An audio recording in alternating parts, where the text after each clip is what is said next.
ஒரு கிராமத்துல ஒரு மாடு இருந்துச்சு.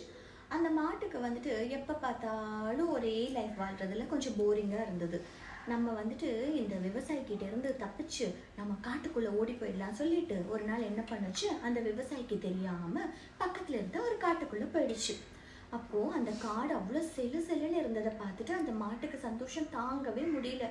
எவ்வளோ அழகா இருக்கு இந்த இடம், பசுமையா புல் இருக்கு, அப்புறம் புதுசு புதுசா அனிமல்ஸை பார்க்குறோம், டிஃப்ரெண்டா இருக்கே அப்படின்னு சொல்லிட்டு சந்தோஷமா தெரிஞ்சிட்டு இருந்துச்சு.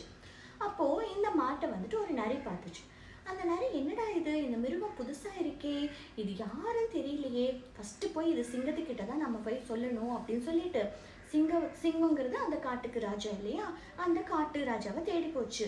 ராஜா ராஜா, நம்ம காட்டுக்கு வந்துட்டு புதுசா ஒரு மிருகம் வந்திருக்கு, அது பார்க்கவே நல்லா கொழுக்கு மொழுக்குன்னு இருக்கு, வாங்க இன்னைக்கு செம்ம வேட்டை தான் அப்படின்னு சொல்லிட்டு அந்த சிங்கத்தை கூட்டிட்டு போச்சு.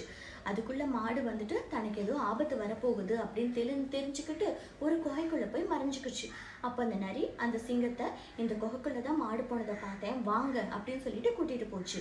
உடனே மாடு என்ன தெரியுமா பண்ணுச்சு, பயப்படாம, என்ன நரியாரே, நான் ஒரு 2 சிங்கத்தை தானே அவங்கள கூட்டிட்டு வர சொன்னேன், நீங்க என்ன ஒரு சிங்கத்தை தான் கூட்டிட்டு வந்திருக்கீங்க அப்படின்னு சொல்லி கேட்டுச்சு.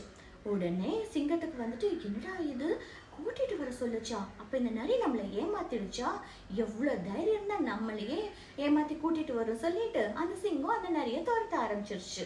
பாத்தீங்களா குழந்தைங்களே, அந்த மாடு இப்போ பிரச்சனையில தான் இருக்கு, இருந்தாலும் பிரச்சனையில பயப்படாம தன் அறிவாலையும் பிரசன்ஸ் ஆஃப் மைண்ட்லையும் ஒரு மாதிரி திட்டத்தை யோசிச்சு அந்த சுச்சுவேஷன்ல இருந்து தப்பிச்சிச்சு இல்லைங்களா. அது மாதிரி நீயும் எந்த சுச்சுவேஷனுக்கும் பயப்படாம தைரியமா இருக்கணும்.